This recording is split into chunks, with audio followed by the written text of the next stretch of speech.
તો માત્ર ગુજરાત જ નહીં પરંતુ મધ્યપ્રદેશની પણ સ્થિતિ આવી છે। છતરપુરમાં ભારે વરસાદે તબાહી મચાવી છે। છતરપુરમાં જટાશંકર મહાદેવ મંદિરના દ્રશ્યો સામે આવ્યા। ભારે વરસાદના કારણે મંદિરમાં પાણી ઘૂસી ગયા। મંદિરમાં પાણીનો ધસમસતો પ્રવાહ જોવા મળ્યો। ધસમસતા પ્રવાહ વચ્ચે પણ ભક્તો દર્શન માટે પહોંચ્યા હતા। તો છતરપુરમાં ભારે વરસાદના કારણે અન્ય વિસ્તારો પણ પાણીમાં ગરકાવ થઈ ગયા।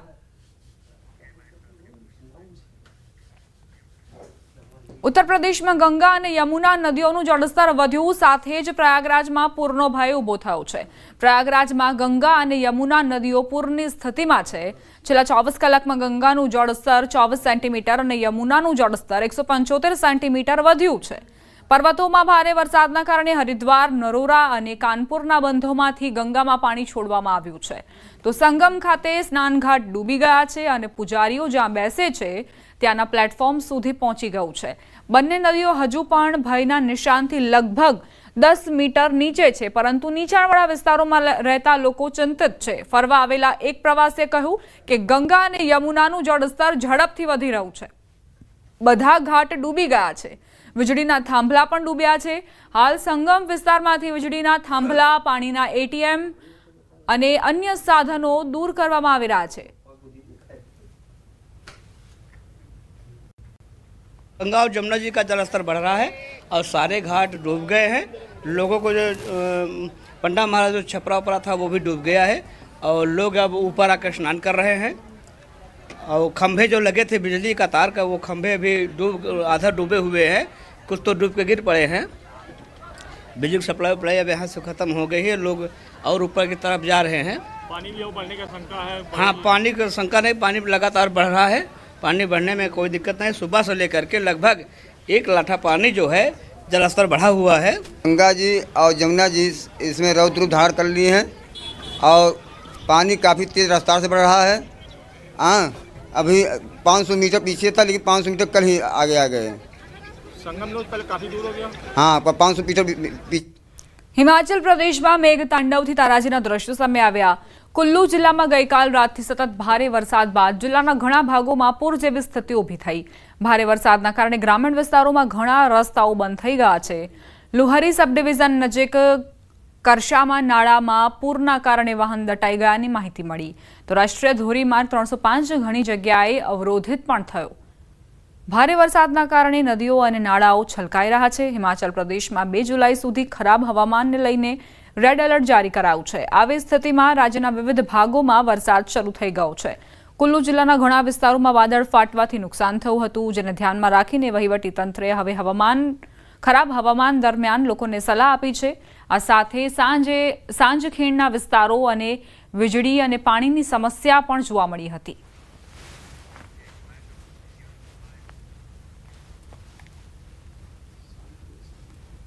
તો આ તરફ હિમાચલ પ્રદેશમાં પડેલા વરસાદે વિનાશ વેર્યો છે। જ્યાં નજર કરશો ત્યાં તમને પાણી જ પાણી જોવા મળશે।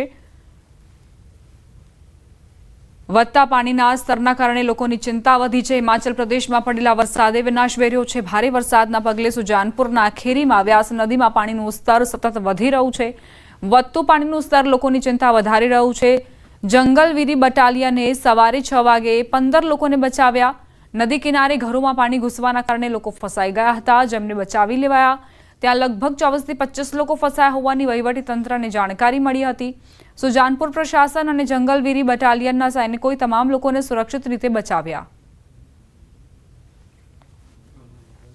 હિમાચલ પ્રદેશમાં ભારે વરસાદ બાદ ઘણા વિસ્તારોમાં તારાજીના દ્રશ્યો જોવા મળી રહ્યા છે। રાજ્યમાં વરસાદના રેડ એલર્ટથી માલ મિલકતને નુકસાન થયું, તો રોડ રસ્તાઓ પણ બંધ થયા। ભારે વરસાદથી મંડી જિલ્લામાં જનજીવન ખોરવાઈ ગયું। વીજળી અને પાણીથી લઈને રસ્તાઓ સુધી બધું જ ખરાબ હાલતમાં છે। વહીવટ અને વિભાગો પુનઃસ્થાપનના કાર્યમાં વ્યસ્ત છે। હાઈવે પણ બંધ હતો, પરંતુ તેને પુનઃસ્થાપિત કરવામાં આવ્યો। છેલ્લા 24 કલાકમાં ભારે વરસાદના કારણે મંડી જિલ્લાના 198 રસ્તા બંધ છે, જેના પુનઃસ્થાપનનું કામ ચાલી રહ્યું છે। ચંદીગઢ મનાલી રાષ્ટ્રીય ધોરીમાર્ગ પર ઘણી જગ્યાએ ભૂસ્ખલન અને ટેકરી પરથી પથ્થરો પડવાની ઘટનાઓ નોંધાઈ। આમાંથી સૌથી વધુ રસ્તાઓ ધર્મપુર સબ ડિવિઝનમાં છે, જેની સંખ્યા 47 છે। દરેક જગ્યાએ મશીનરી તૈનાત કરાઈ છે અને પુનઃસ્થાપન કાર્ય ચાલી રહ્યું છે।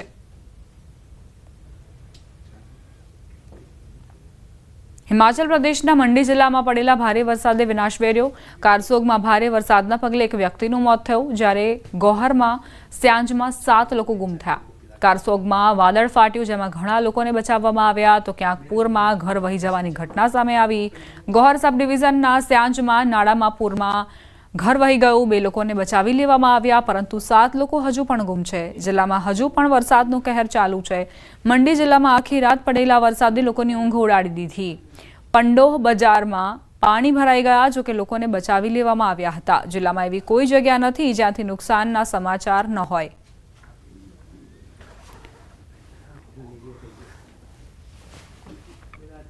હરિદ્વારમાં આવેલા પ્રાચીન ભીમગૌડા મંદિરને પર્વત પરથી પથ્થર પડવાથી નુકસાન થયું. સતત વરસાદ પછી મનસા દેવી મંદિરની ટેકરી પરથી એક મોટો પથ્થર સરકીને નીચે આવેલા ભીમગૌડા મંદિર પર પડ્યો, જેના કારણે મંદિરની છત તૂટી પડી. એવું કહેવાઈ રહ્યું છે કે ભીમગૌડા કુંડમાં બનેલા શિવલિંગને પણ પથ્થરો પડવાથી નુકસાન થયું. પથ્થરો પડવાની ઘટના સીસીટીવી કેમેરામાં કેદ થઈ છે. સદભાગે આ ઘટનામાં કોઈ જાનહાનિના સમાચાર નથી. ઉત્તરાખંડમાં વરસાદે તબાહી મચાવી છે. પહાડોમાં વરસાદથી ઋષિકેશમાં ગંગાના જળસ્તરમાં વધારો થયો હતો. ગંગાના મુખ્ય આરતી સ્થાનો પાણીમાં ડૂબી ગયા. હવે ગંગાનું જળસ્તર ધીમે ધીમે ઘટવા લાગ્યું છે. આરતી સ્થળ પર પાણીનું સ્તર ધીમે ધીમે ઘટ્યું છે. જો કે હવામાન ગમે ત્યારે ગંગાના પાણીનું સ્તર વધારી શકે છે.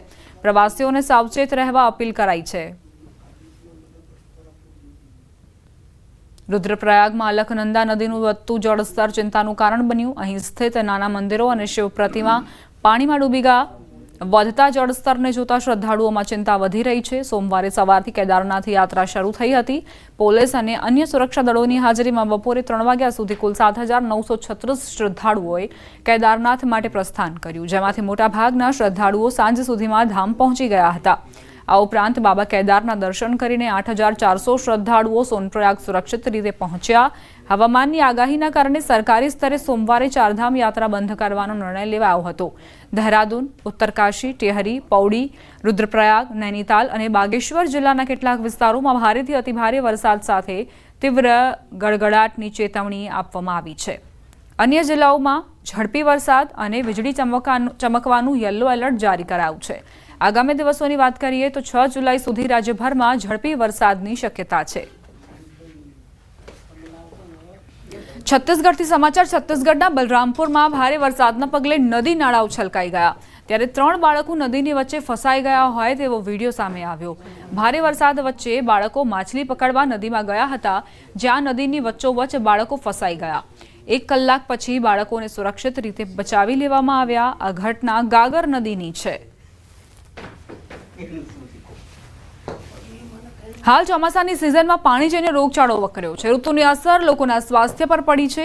પાણીજન્ય અને મચ્છરજન્ય રોગચાળામાં વધારો થયો છે. છેલ્લા 1 સપ્તાહમાં 116 લોકોના સેમ્પલ લેવાયા હતા, જેમાંથી 8 ડેન્ગ્યુના રિપોર્ટ પોઝિટિવ આવ્યા છે. આ ઋતુ દરમિયાન બીમાર થવાથી બચવા માટે બહાર ખાવાનું ટાળવું જોઈએ, તેમજ ઘરની આજુબાજુ અથવા ઘરના કોઈ જગ્યા પર વરસાદી પાણીનો ભરાવો ન થવા દેવો જોઈએ. વસ્તુ કે આપણા ઘરની આજુબાજુમાં પાણીનો ભરાવો ન થાય એનું ધ્યાન રાખવું જોઈએ. જૂના આપણા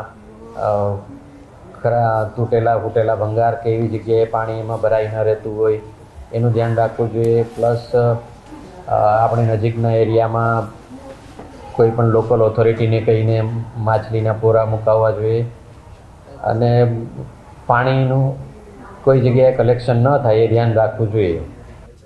હવે નજર કરીએ અન્ય સમાચારો પર. લલિત વસોયાએ ઇટાલિયાને નોટિસ ફટકારી. કોંગ્રેસના પૂર્વ એમએલએ વસોયાએ નોટિસ ફટકારી છે.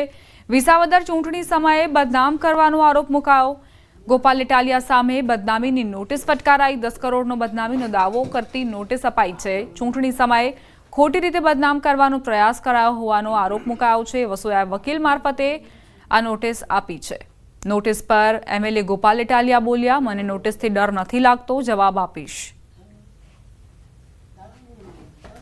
ગોપાલભાઈ ઇટાલિયાને મેં માનહાનિના દાવા માટેની નોટિસ પાઠવી છે. વિસાવદર ધારાસભાની પેટા ચૂંટણીની અંદર ગોપાલ ઇટાલિયાએ સ્ટ્રિંગ ઓપરેશનના નામે ખોટી રીતે મને જે બદનામ કરવા માટેનો પ્રયત્ન કર્યો હતો, એ પ્રયત્ન બાદ મેં મારી ગુજરાત પ્રદેશ કોંગ્રેસના સૌ આગેવાનો સાથે, મારા એડવોકેટ સાથે મેં વાત પણ કરી છે અને મારી માનહાનિ થઈ હોય એવું હું માની રહ્યો છું. મારી કોંગ્રેસના મિત્રોને એટલી જ વિનંતી છે કે નોટિસ કરીને વકીલને બીવડાવવાની કોશિશ ન કરો. એ અમારું કામ છે નોટિસ આપવી. એટલે બધા પોતપોતાની જવાબદારી નિભાવે. મને નોટિસ હાથમાં આવશે ત્યારે હું વાંચીને પછી નોટિસ તો હાથમાં આવવાથી હજી નોટિસ જ મળી નથી. કઈ નહીં ભાઈ, હવે ધંધા વગરના થઈ ગયા છે, નવરા થઈ ગયા છે, કામકાજ કઈ વધ્યું નથી એટલે આ ચાલુ કર્યું છે. વડોદરાથી સમાચાર. ગેસ પાઇપલાઇનમાં બ્લાસ્ટ. વાઘોડિયા રોડ વિસ્તારમાં આવેલી સુંદરમ આઇકોન સોસાયટીમાં ભયાનક બ્લાસ્ટની ઘટના બની. સવારે સી ટાવરના ફ્લેટ નંબર 101માં ધડાકો થયો. મકાન માલિક મિતુલભાઈ ગંભીર રીતે દાઝતા હોસ્પિટલમાં ખસેડાયા. બ્લાસ્ટના કારણે મકાનમાં માલ સામાનને નુકસાન પહોંચ્યું. પ્રચંડ અવાજથી આસપાસના રહીશો ઘરથી બહાર દોડી આવ્યા. ગેસ પાઇપલાઇન લીકેજ હોવાથી દુર્ઘટના સર્જાઈ હોવાનો પ્રાથમિક અંદાજ છે. ફાયર બ્રિગેડ અને ગેસ કંપનીની ટીમે સ્થળ પર પહોંચી તપાસ હાથ ધરી. અમરેલી સિવિલમાં હિટ એન્ડ રનમાં મોટો ખુલાસો. જૂની અદાવતમાં હત્યાનો પ્રયાસ થયાનો ખુલાસો થયો. જૂની માથાકૂટમાં 3 લોકો પર કાર ચડાવી દેવાઈ હતી. અમરેલી પોલીસે હિટ એન્ડ રનમાં ખુલાસો કર્યો. સાવરકુંડલામાં 2 દિવસ પહેલા મારામારીની ઘટના બની હતી. મંદુકના કારણે આ ઘટનાને અંજામ અપાયો હતો, જેમાં સામસામી અદાવતમાં કાર ચડાવી દેવાઈ હતી, જેમાં ઇજાગ્રસ્ત 3 વ્યક્તિઓ પૈકી 2 વ્યક્તિને ગંભીર ઇજા પહોંચી. સિવિલ હોસ્પિટલમાં 2 લોકો સારવારમાં હતા. તે સમયે ચા પીવા જતા આ બનાવ બન્યો. પોલીસે હત્યાના પ્રયાસનો ગુનો નોંધી આરોપીઓની શોધખોળ શરૂ કરી છે. 29 તારીખના રોજ રાત્રે ત્યાં આગળ માથાકૂટ થતા રવિભાઈ બેગડા અને સામા પક્ષે ભરતભાઈ ખેતરિયા બંને અમરેલી સિવિલ હોસ્પિટલ ખાતે એડમિટ હતા અને હાલમાં I-20 કાર ભરતભાઈના ભાઈ જયસુખભાઈ નાઓ દ્વારા રવિભાઈને મારી નાખવાના ઈરાદે ચડાવેલ હોય એવું ધ્યાનમાં આવેલ છે. હાલમાં પોલીસ આગળ તપાસ કાર્યવાહી કરેલ છે. મળેલ માહિતી મુજબ ઝઘડાનું મૂળ કારણ જે સાવરકુંડલા ખાતે ક્રોસ કમ્પ્લેન થઈ છે એ સંદર્ભમાં છે.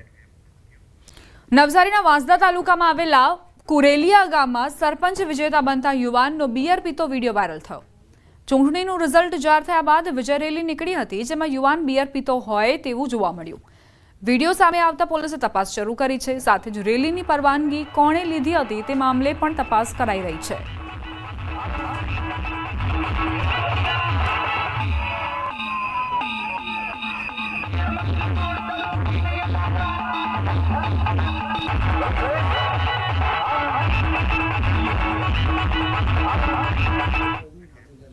સમાચાર નવસારીથી પ્રાપ્ત થઈ રહ્યા છે. રોલો પાડવા હાથમાં હથિયાર સાથે રીલ બનાવી, ઘાતક હથિયાર સાથે રીલ બનાવી વાયરલ કરાઈ.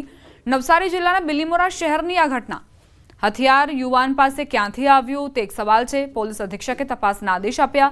ન્યૂઝ 18 ગુજરાતી વાયરલ વિડીયોની પુષ્ટિ નથી કરતું. સુરતમાં પોલીસના ગેરવર્તનનો વિડીયો વાયરલ થયો છે. ખાણીપીણીની હોટેલના માલિક સાથે ગેરવર્તન. પોલીસ જવાનનો વિડીયો વાયરલ થયો.